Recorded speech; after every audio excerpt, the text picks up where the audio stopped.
Hello hi friends, welcome back to my channel Padma vlogs Telugu channel అండి. ఈరోజు అయితే evening పూట వేడివేడిగా చికెన్ పకోడీ చేశానండి. చాలా బాగుంది, చాలా టేస్టీగా కూడా ఉందండి. వేడిగా కాలుతుందండి, ముట్టుకోవాలంటేనే సుర్రుమని కాలుతుందండి. ఒకసారి అయితే ఇలా ట్రై చేయండి, నేను చేసిన విధంగా చాలా బాగా వస్తుందండి. ముందుగా అయితే నేను చికెన్ అయితే చిన్న చిన్న ముక్కలుగా కట్ చేసుకొని ఇలా శుభ్రంగా కడుక్కొని పక్కన పెట్టుకున్నానండి. పక్కన పెట్టుకున్న దాంట్లోనే మనం అన్ని మసాలాలు వేసేసుకుందాం. ఇప్పుడు కొంచెం అయితే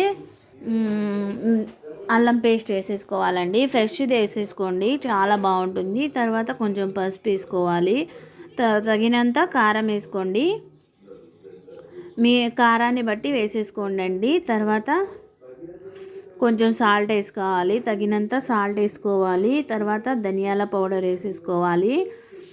అన్నీ కొంచెం కొంచెం వేసేసుకోవాలండి. ఇలా వేసుకున్న తర్వాత మనము కొంచెం కసూరి మెంతి కూడా వేసేసుకోండి.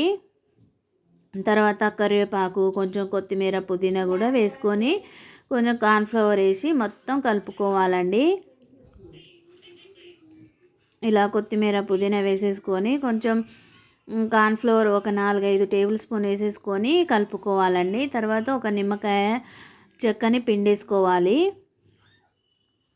ఇలా పిండుకున్న దాంట్లోనే కార్న్ఫ్లవర్ ఒక 4-5 టేబుల్ స్పూన్ వేసుకొని కొంచెం లూజ్గా కాకుండా కొంచెం గట్టిగా కలుపుకోవాలండి. అలాంటప్పుడే చాలా బాగా వస్తుంది చికెన్ పకోడా అనేది. ఇలా కలుపుకోవాలి.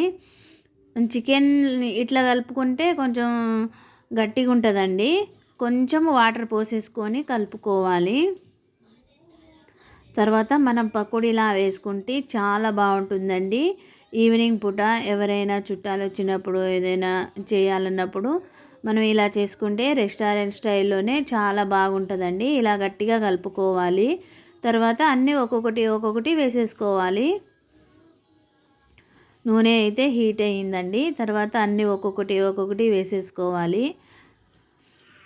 వేడి వేడి చికెన్ పకోడీ రెడీ అయినట్టేనండి. నచ్చితే కనుక లైక్, షేర్, సబ్స్క్రైబ్ చేయడం మాత్రం మర్చిపోవద్దండి. మరిన్ని వీడియోతో మీ ముందుకు వస్తూనే ఉంటాను. అంతవరకు ఈ వీడియో చూస్తూ ఉండండి. మన ఛానల్కి వెళ్ళి చాలా కుకింగ్స్ వీడియోస్ ఉన్నాయండి, ఒకసారి వెళ్ళి చెక్ చేయండి.